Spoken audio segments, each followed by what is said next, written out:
Thank you very much. It's good to be here with you this morning and to be able to share in this series in the final session of it.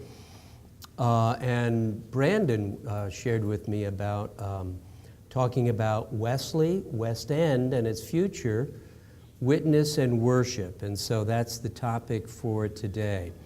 Just to say a couple of things about myself in addition to what Aaron mentioned. I've been in the ministry of the United Methodist Church. This is now my 44th year, I think.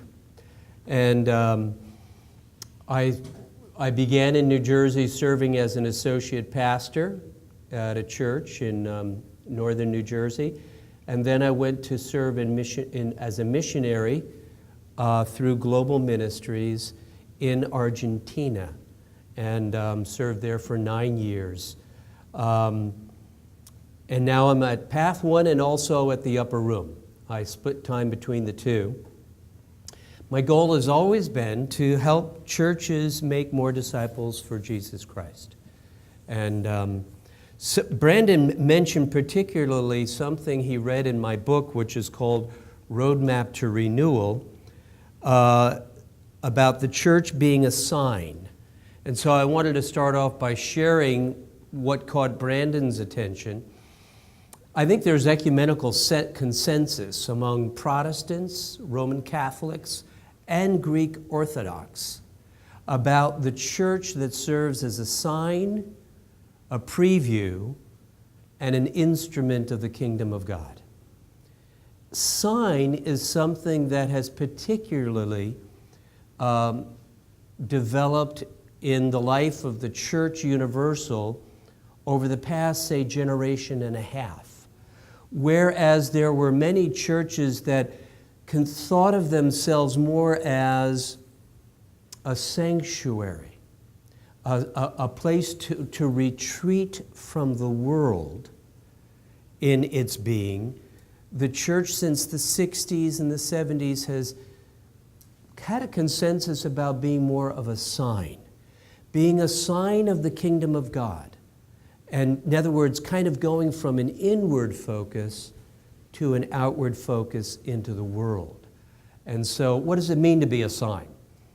When I'm going to a new place, I always appreciate when there's one of those United Methodist signposts that says that I'm going in the right direction. While I may have GPS, it's always nice to get that affirmation that I'm on the right path and that I'm going to be ending up where I need to be ending up.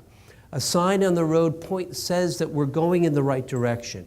And the church as sign, while the church is not the kingdom of God, we know that because we're imperfect human beings, and what Jesus inaugurated with his presence on earth was this notion that we are all invited to live into the kingdom of God and have God as our leader. And so the church is, while it's not the kingdom, it can serve as a sign. It can point to it.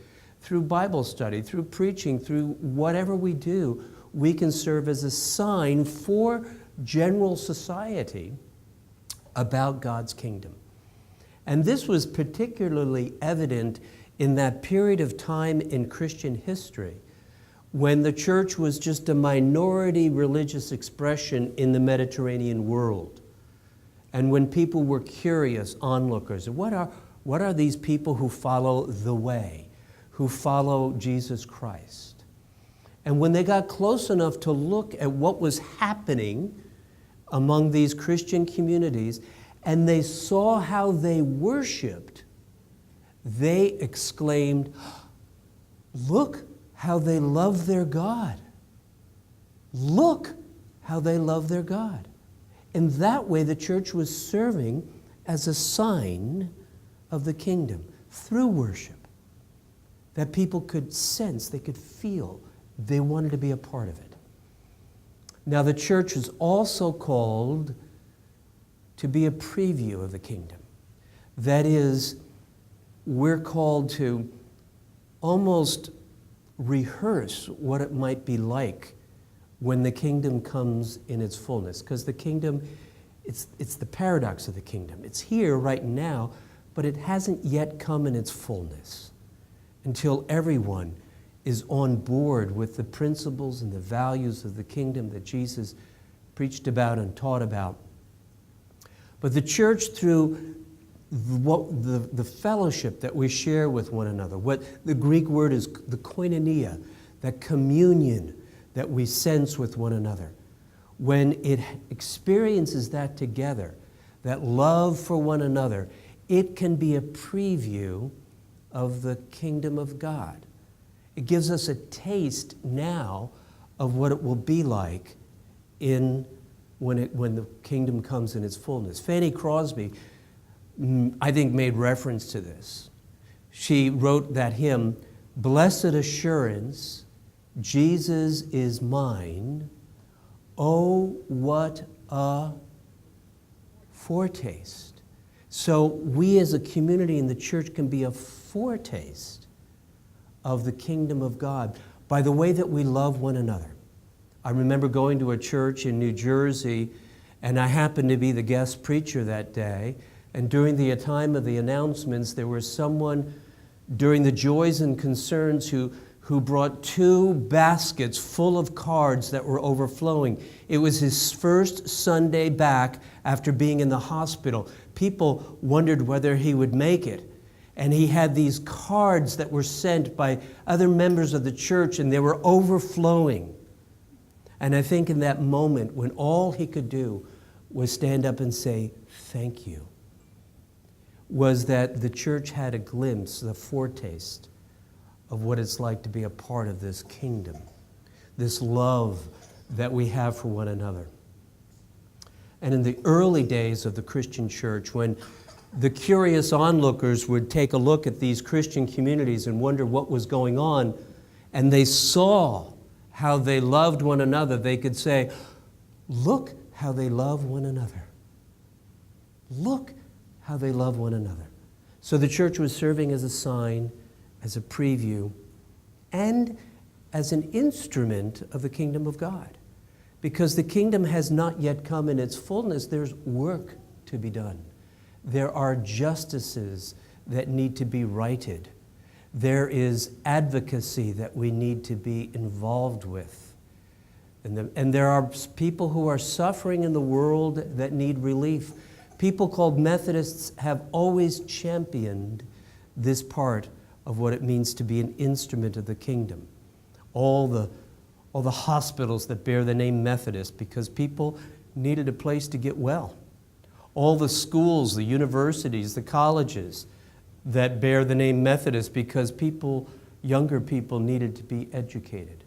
And the churches that have opened up food pantries and their facilities for homeless shelters because they see the suffering in the world and they want to serve as an instrument of the kingdom of God so that people might look and say, "Look how they love and serve their neighbor.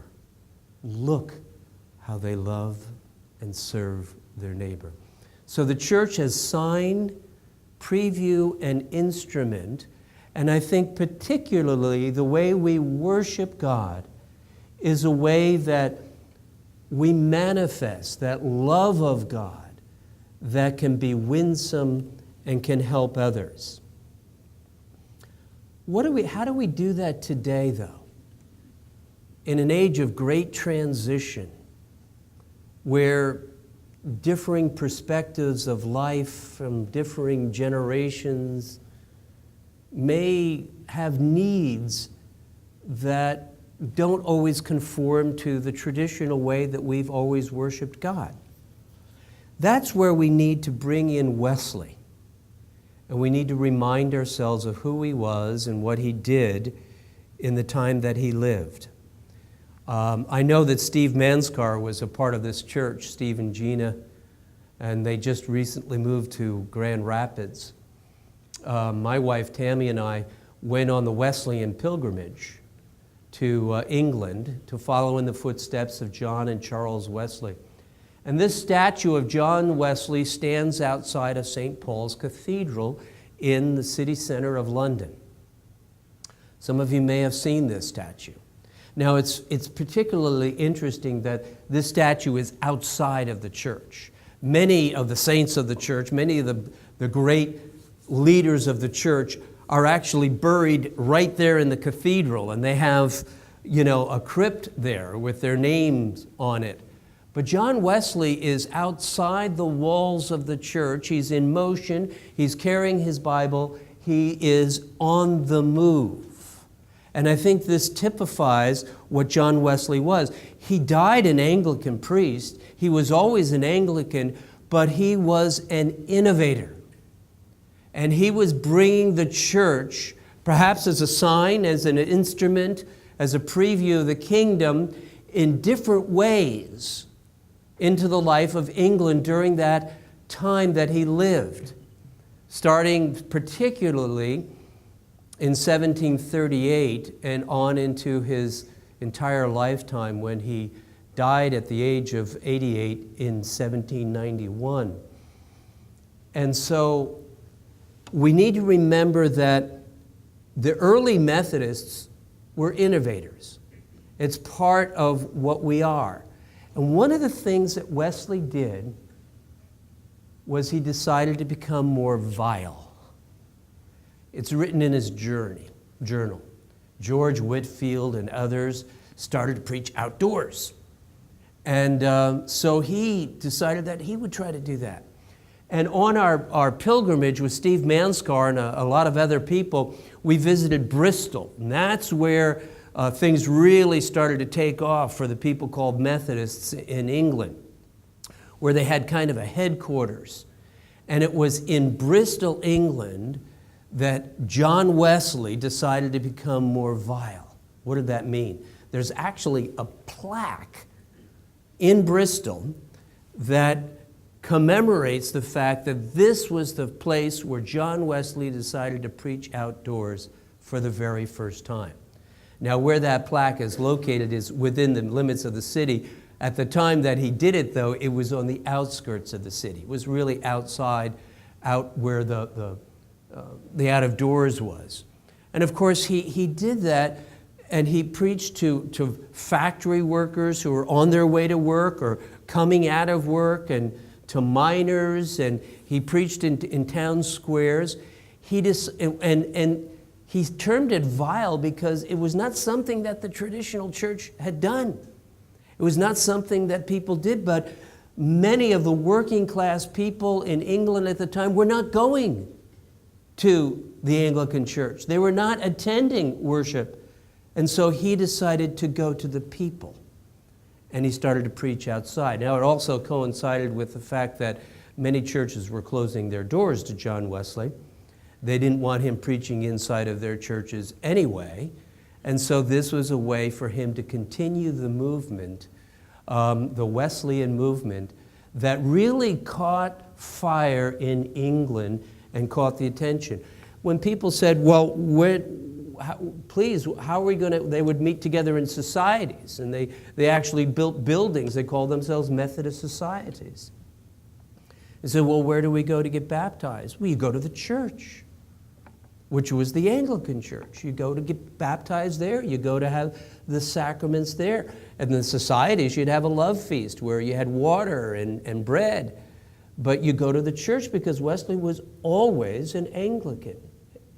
And he did that until, of course, in 1784, when political circumstances between the United States and England necessitated his sending off Thomas Coke to help start what became the Methodist Episcopal Church, the first separate denomination here in this country. So one of the reflections that I think would be good for all of us to think about, especially if in this church there's any thought, how do we position ourselves going forward in the life of our witness as United Methodists in the world in which we're living in? We might remember this word vile and say, would we consider becoming more vile? What might that look like in order to reach people with the gospel of Jesus Christ? It's a challenging question. I've had the privilege of being part of Path One New Church Starts, and part of what I do, I like to do, is I enjoy visiting some of our expressions of new churches, one of which is right here in Tennessee. It's called The Village. It's actually a campus of, or it was started by, the Brentwood United Methodist Church, and it's currently meeting in a middle school in Nolensville, Tennessee. My son was visiting from New Jersey, and I said, I think there's a church that might interest you. He was at the time considering moving to Nashville. And so we went to The Village, where they had a band up there, and it was a very informal, kind of a dark space that they had. But the truth of the matter is that they were reaching a lot of people who were my son's age. He's 32 years old.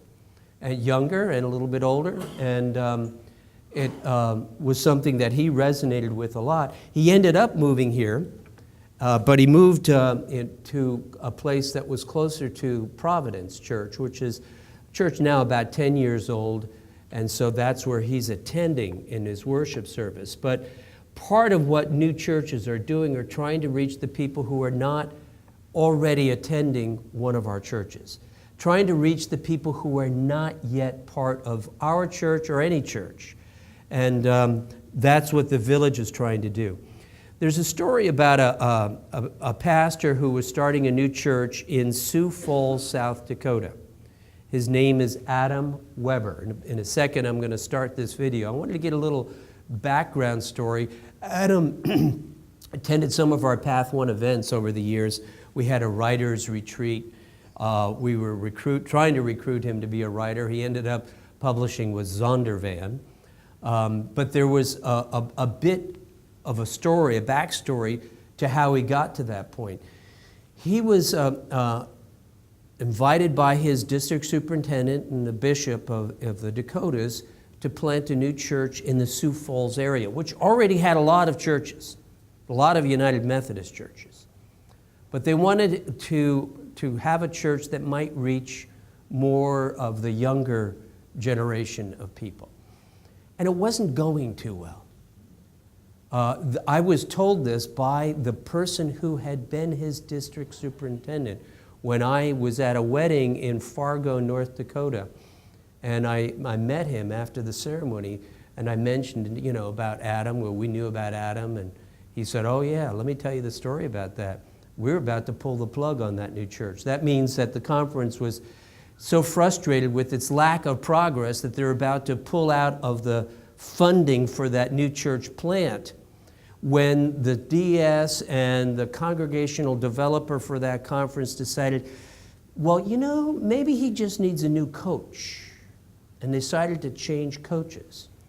That's where Path One came in, because one of the persons on our team was the one they selected to be his new coach. And his name is Paul Nixon from our team. He analyzed the situation, did an on-site visit, took a look at what was happening, and he realized that because Adam was so busy doing the nitty-gritty, day-to-day, detailed administrative work of the church, he was not utilizing, first of all, his own giftedness, and it was really a block, an obstacle. And so he said, you need to hire an executive pastor. So it was kind of counterintuitive. Here's this church that's struggling, and they may even pull the plug on. You need to hire another staff person. And they hired that executive pastor, and through Paul's coaching, Adam started utilizing his gifts in new ways. And 2 years ago, the church, which is called Embrace, was named the 10th fastest growing church of any denomination in the United States of America. In Sioux Falls, which is the biggest city in South Dakota, but all of South Dakota has a population of 750,000 people. In Sioux Falls, they're averaging 2,000 people per weekend. They have 6 campuses, one of which is in Minnesota. And so we had a chance to video Adam, and we asked him to talk to us about worship. What are some of his thoughts? So if you bear with me for now, we're going to have a little bit about Adam Weber talking about worship. He's about 35 years old now. So here's Adam. I would say there's two ways of approaching who your target should be. Sometimes we're called to reach people who are different from us. I think actually often, maybe even looking at the life of Christ, we're called to reach those who are different to us. And then there's also that gifting of reaching someone who's very similar to yourself. And so really trying to figure out how can you reach both. I think it's important to have a target and not just try to reach everyone. I think when we focus our energy and resources and time and just thought pattern, I think we can be much more effective for the gospel. And so I think there's a huge asset to really analyzing yourself and realizing, who am I? Who have you created me to reach? Who have you created this church body to reach? And I think when you come to grasp that, it's an exciting thing. Wow, Lord, you've uniquely made us to reach this specific group of people. And I always think about each of us have been entrusted with this group of people that no one else on the planet has been entrusted with. I know something different than yourself, and just how powerful that is an amazing thing when you really grasp that. Like, Lord, you've called us to this group of people, and then you're willing to reach them. This is an exciting thing. Given the space and limitations we had to worship on a Sunday evening, and I think we quickly realized just our demographic in our area of the country, Sunday morning is still where people worship. Even if they haven't worshipped on a Sunday morning for years, that's when they think or even consider going to worship. And I think it's an important thing for any new church start to really figure out the rhythms of their particular area and the people that they're trying to reach. Because in Sioux Falls, South Dakota, Sunday morning is where it's at. And go outside that, even to someone who, again, hasn't been in church in 20 years, is a difficult task when church and corporate worship really is limited to Sunday morning. And so instead of trying to change the people and bring them to you, we're called to go to the people where they're at naturally and meet the people right where they are. That's Christ. It's really kind of come as you are type worship service. My favorite part, and I think it's pleasing to the Lord actually, is the ability to laugh one moment and really to be yourself and who you are, and the next moment to be really serious and get to the heart of the matter and address some of the hurt and pain that your people are dealing with. And I think that's an interesting dynamic to have both. And I think actually the laughter is what brings you to the place of being able to go to a serious place. And so it's kind of a cliche thing to say that one of the things I love about Embrace Worship is just your genuine factor. You really can come where you are. And even myself as a pastor, I always say on Sunday mornings, I'm so thankful that I can come as I am too. Because I'm not, I'm imperfect. I'm not holier than thou. And so to be able to come in right where you're at and meet the Lord is an incredible gift. And I think that would be the main description of what Embrace Worship looks like. It's kind of a simple, laid-back, worshipful experience with the Lord. At Embrace, we have a worship design team. And it's made up of our two worship leaders, myself, our executive pastor, and also our multimedia director, who really bring those different elements. And what we do is we meet earlier on in the week, usually on Tuesday or Wednesday. And for that particular week, even though it's been mapped out months in advance, we try to plan out as far as we can to know what's coming up and just to really be thoughtful about every single element of worship. So the week of, we plan in specifics as far as transition, what songs will we sing, what elements can we bring into the service to really connect with the message. And then honestly, one of our greatest things that we started doing on Sunday morning with our worship design team is do a tech walkthrough of the service as a whole. We come early. We usually get to the church on Sunday mornings at 7 o'clock, and the services don't start till 10. And so the worship team does a final run through the practice, and then we go through an entire service looking at all the different transitions to see how we can best eliminate all distractions from the Lord. And you could say it's production, and I'd actually say the opposite. It's actually really just doing our best in worship. I think so often we don't have that excellency in worship, and that's one of the things we constantly are looking to do as a worship design team is how can we bring the absolute best we have to the Lord. And because there's so many nuts and bolts on a Sunday morning, if you're not getting to Sunday morning and your head's not filled with a million different things, you're probably not doing everything you should be. And so it's so easy to just get consumed with the details and tasks. And one of the things we're constantly doing throughout the week is really bathing the time in prayer. And whether it's during our planning being able to bring our differences to the table, differences of opinions, and God, what are we going to do this week, and figuring that out, and basing and founding things on prayer, it's a difference maker. Inviting the Lord into the conversation instead of just a group of people is a completely different thing.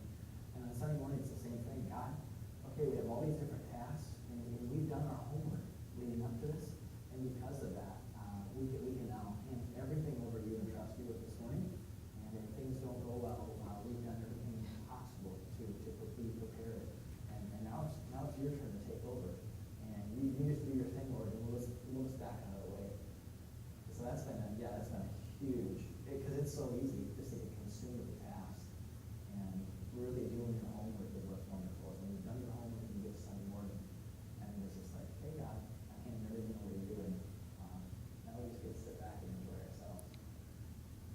Probably one of my favorite, honestly, elements of worship is for our team as a whole, whether it's our worship leaders, myself, or the multimedia director, is feeling like on Sunday morning it's not a job, but it's truly a time of worship for ourselves. And one of the things I always pray for myself, I've heard the message all week long as I prepared for it, and the worship team has heard the song over and over again as they've shared it. One of the things we constantly pray is, Lord, will we hear this for the very first time ourselves? Would you help us would you hit us with what you have, even though we've heard it all week? Would you hit us as if we're here for the very first time? And that's been something that's been amazing. Our tech directors recently said that, like, wow, I heard that all week. Whoa, that was just powerful. And it's exciting to see the Holy Spirit do his work. So that's Adam Weber. And one of the 6 campuses that they have is an online campus with lots of people who are tuning in from around the world and being a part of their worship experience and being a part of their community. I don't fully understand that, but it's something that many churches nowadays are having available to people, is to be able to worship virtually online. On the screen right now is a picture of Hannah Terry. She's got the sunglasses on. She's another example of innovation, maybe being more vile. I wouldn't call it vile, not in the way I understand that word. She was one of our Path 1 residents, where we helped support her in her preparation to become a new church planter. She was embedded in a traditional United Methodist church called Westbury United Methodist Church in Houston, Texas.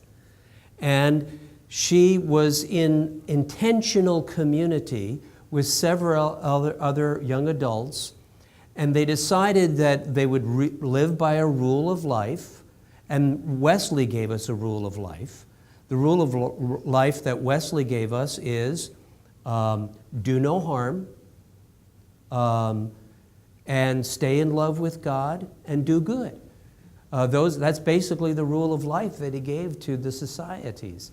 Well, they decided to live by a rule of life, and their ministry together would be to an apartment complex called the Fondren Avenue Ministry. Fondren Avenue Apartments is where there is an organization in Houston who would bring political and economic refugees to Houston to live in the United States.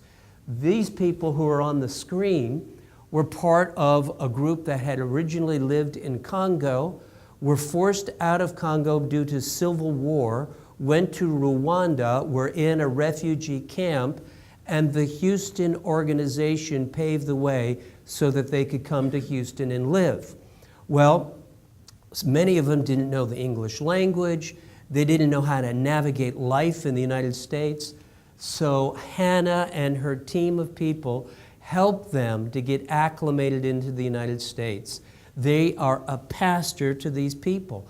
And they started worshiping with them on Wednesday nights and forming small worshiping communities among these refugees. It's an example of innovation, which is part of the DNA of people called Methodists.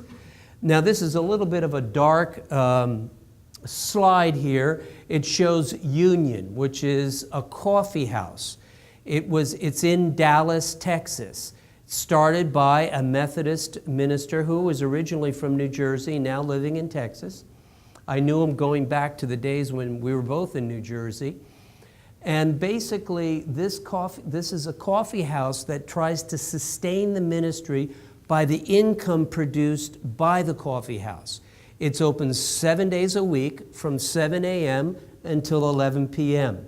They sell coffee, sandwiches, all kinds of things like that. And they also have formed 2 worshiping communities, a Sunday night community and a Tuesday night community. And we happened to be there on a Tuesday night where they had a little bit of a band that was playing. They had candles lit. They celebrated communion. And so they have these 2 faith communities, and the income from the coffee house helps to pay the pastor's salary. They're envisioning a self-sustaining way of going forward in order to reach people that the church is not currently reaching. It's called Union, and that's in Dallas, Texas. So in many ways, I think what we're called to do today in this huge age of transition is to be like my friend Nancy, who's visited the equator in Ecuador. We need to have one foot in one hemisphere, you might call that the way we've always known church, and we have to have another foot thinking about what we need to do to innovate in order to be able to reach new generations of people, in order to bring the gospel perhaps in a new way, in a new light, at the same time. So we have to keep one foot in one world, one foot in another world. The Bridge is doing that. That's a church in Georgia where they're trying to be a bridge among different racial and ethnic groups and bringing children and adults together and trying to be a bridge of love and understanding among all the people who live in that particular community. I was pastor of a church in New Jersey that was just on the New Jersey side of the George Washington Bridge. And when I became pastor of that church had 22 different nationalities represented among the membership of the church. People born in 22 different countries. I was pastor there in the late 80s. They had sown the seeds of that church in the 50s when they were very intentional about being diverse, because the town in which they were located was diverse. And they, as a church, wanted to reflect the people who lived in the town. And say over the years, diversity entered into the town. There were Afro-Caribbeans, there were people from West Africa, there were African Americans and white Americans and people from all over the world. By the time I left, 8 years after being there were 31 nationalities represented in the church and no majority culture among any of them. It was quite an interesting place to be in ministry. When we had to communion together, it was special. We felt that we had a foretaste of the kingdom of God. And so there are churches that, think about what Adam Weber talked about. Who's our audience? Who are we targeting? Who can we be for each other? Today we have lots of house churches that are cropping up. In Grafton, Massachusetts, the annual conference there said, well, we'd like for you to start a church. We don't have anything but a parsonage to give you. They had a parsonage that was left over from a church that was discontinued, and they sold the sanctuary. They kept the house. So he said, I've got a house. I can invite people over for dinner. And so he started Dinner Church. And on Thursday nights, he would meet people, he would have them over, and they would have dinner, and they'd have a little Bible study, a few songs. And New England is not an easy place to start a new church, but he found himself within a month, he was over capacity for the house that he was given to start that church in just 1 month. And they started having to have dinner church not only on Thursday nights, but also on Tuesday nights. And now they have breakfast church as well. So they meet 3 times a week. And they've started a second campus in the city of Worcester. And they're finding that, hey, people will come for dinner. They like to eat together. And so on their website, they've got a little button. Hey, are you coming to dinner on Thursday night? You press the button, and then up pops a question, what are you going to bring? Because if you're coming for dinner, you got to bring something. And so they are participating from the get-go.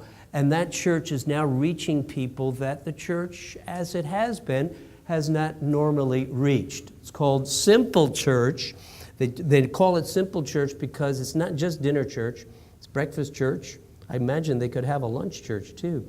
Urban Village was started in Chicagoland, and it was intended to be small congregations. It didn't want to be a big mega church.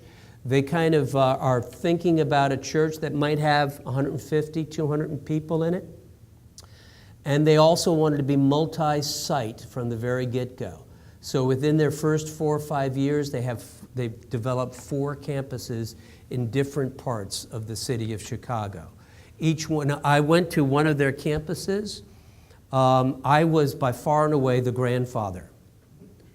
I've lost count of how many mothers with babies in arms there were in that church. They were reaching people. To me, it was a great sign of hope that just by doing things and taking a look at your context, your audience, you might be able to come up with new ways of reaching people. One of the things that I've discovered about new church plants is that they tend to have these very short names, like Embrace in Sioux Falls. The Well, I mentioned that. There's The Journey. There's The Vine. Here's a picture of The Well. And for some reason, maybe it's temporary, this seems to resonate with people who are not yet part of a church right now. So there's a lot of churches that are calling themselves, I mean, look at it, even in Tennessee, you have The Village, right? That's what they call it. And they're reaching people that perhaps we, in the church I attend, we might not be able to reach. Mosaic is another church. It also has a vision for a ministry that is multi-ethnic. Renaissance is a church in Missouri that is primarily targeting African Americans in it. And so what I would like for you to do, if sitting at your tables, and if you're sitting by yourself, you might want to join another table so that you can have some conversation, is I basically have 2 questions for you. Brandon asked me to make sure to leave enough time so that we can have some table conversation. And so I'd love for you to have some conversation around these 2 questions. And if you could ask somebody to take some notes, and if you're willing, after a while we'll ask for some of the ideas that might be generated from your conversation. So here are the questions that I would like for you to ponder in your small groups. Would West End United Methodist Church consider becoming more vile? And if so, why? And what might that look like?